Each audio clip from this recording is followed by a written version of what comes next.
शिक्षा का जादुई पुस्तकालय, मोहसिन और मुस्कान की कहानी। गांव के किनारे एक छोटा सा घर था जिसमें दो बच्चे मोहसिन और मुस्कान रहते थे। ये दोनों बच्चे न केवल दोस्त थे बल्कि एक दूसरे के सपनों के पीछे भाग रहे थे।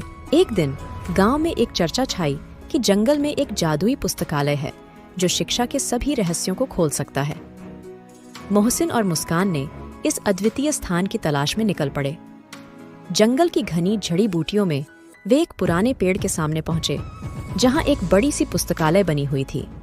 पेड़ की छाया में वे देखते हैं कि पुस्तकालय के दरवाजे पर एक जादुई ताला लगा हुआ है।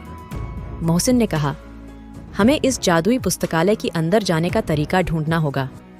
मुस्कान ने हंसते हुए उत्तर दिया, मुझे लगता है हमें इसे खोलने के लिए एक जादुई शब्द चाहिए। दोनों ने मिलकर जादू की किताबों की तलाश की और एक किताब में वह जादुई शब्द मिला।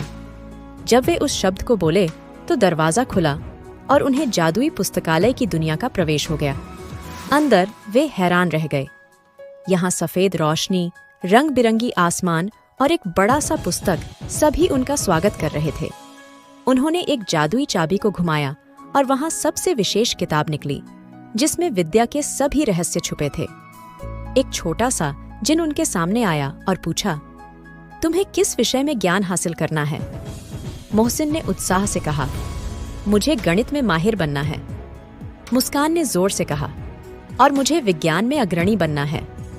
जिन ने मुस्कान को हंसते हुए एक जादुई गुदड़ी दी जिससे उसकी विज्ञान की समझ और भी मजबूत हो गई। वे फिर गणित और विज्ञान की जगहों पर गए जहां हर किताब उन्हें नई नई रहस्यों से मिला। वे एक दूसरे के साथ भी शेयर करते रहे। शिक्षा के क्षेत्र में और भी अधिक सुरक्षित हो गईं। मोहसिन ने गणित के प्रति अपनी भक्ति को और बढ़ाते हुए नए गणितीय सूत्रों का अध्ययन किया, जबकि मुस्कान ने विज्ञान के क्षेत्र में अपने ज्ञान को और भी गहरा किया। एक दिन एक जादुई चिट्ठी उनकी पुस्तकालय की दर पर आई। चिट्ठी में लिखा था, शिक्षा सिर्फ सीखने के लिए नहीं है बल्कि उसे दूसरों के साथ साझा करना भी है। यह सुनकर मोहसिन और मुस्कान ने एक बड़ा निर्णय लिया। वे गांव में वापस गए और एक छोटे से शिक्षा केंद्र की स्थापना की। वहां वे गांव के बच्चों को नए और रोचक तरीकों से पढ़ाई देने का प्रयास करते रहे। उन्होंने गांव वालों को यह शिक्षा देने का आह्वान किया कि शिक्षा को सीखने के बाद उसे दूसरों के साथ साझा करना एक बड़ा सौभाग्य है।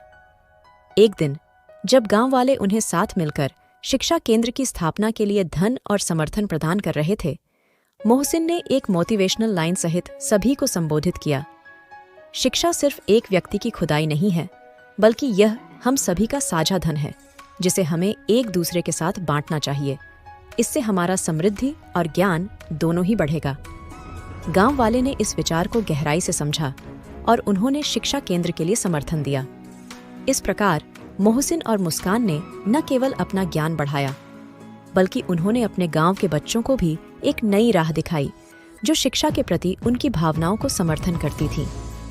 इस प्रेरणादायक कहानी से हमें यह सीखने को मिलता है कि ज्ञान को सीखने के बाद हमें उसे दूसरों के साथ साझा करना चाहिए ताकि हम सभी मिलकर एक उज्जवल और समृद्धि भरा समाज बना सकें।